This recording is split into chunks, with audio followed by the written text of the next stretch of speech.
ગુંદિયાળી ગામમાં ભારે વરસાદથી પાણી ભરાઈ ગયા।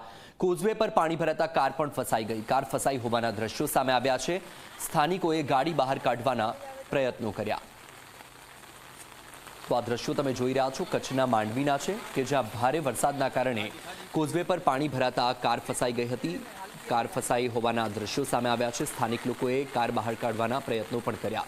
કચ્છના માંડવીમાં સતત વરસાદ વરસી રહ્યો છે અને વરસાદ વરસવાના કારણે પાણી ભરાવાની પરિસ્થિતિ નિર્માણ થઈ છે। કોઝવે પર પાણી ફરી વળ્યા છે જેના કારણે ત્યાંથી પસાર થતી એક કાર ફસાઈ ગઈ હતી।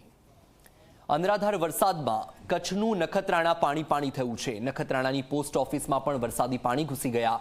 પોસ્ટ ઓફિસની અંદર 2-2 ફૂટ સુધીના પાણી ભરાયા છે। અગત્યના કાગળો, ટિકિટો અને રોકડ રૂપિયા પણ પલળી ગયા।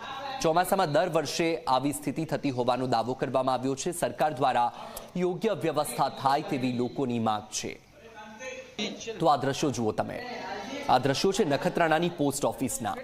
અનરાધાર વરસાદ વરસી રહ્યો છે અને તેના કારણે નખત્રાણાની પોસ્ટ ઓફિસમાં વરસાદી પાણી ઘૂસી ગયા। દ્રશ્યોમાં પણ તમે જોઈ શકો છો કે પોસ્ટ ઓફિસમાં કેટલું પાણી ભરાયું છે, તેના કારણે નુકસાન પણ થયું છે।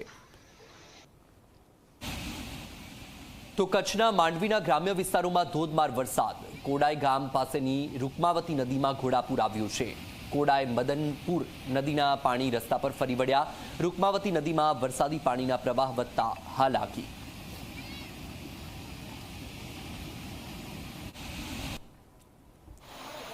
કચ્છમાં ધોધમાર વરસાદથી રસ્તા પર પાણી ફરી વળ્યા। નખત્રાણા નારાયણ સરોવર માતાના મઢનો રસ્તો બંધ થયો છે।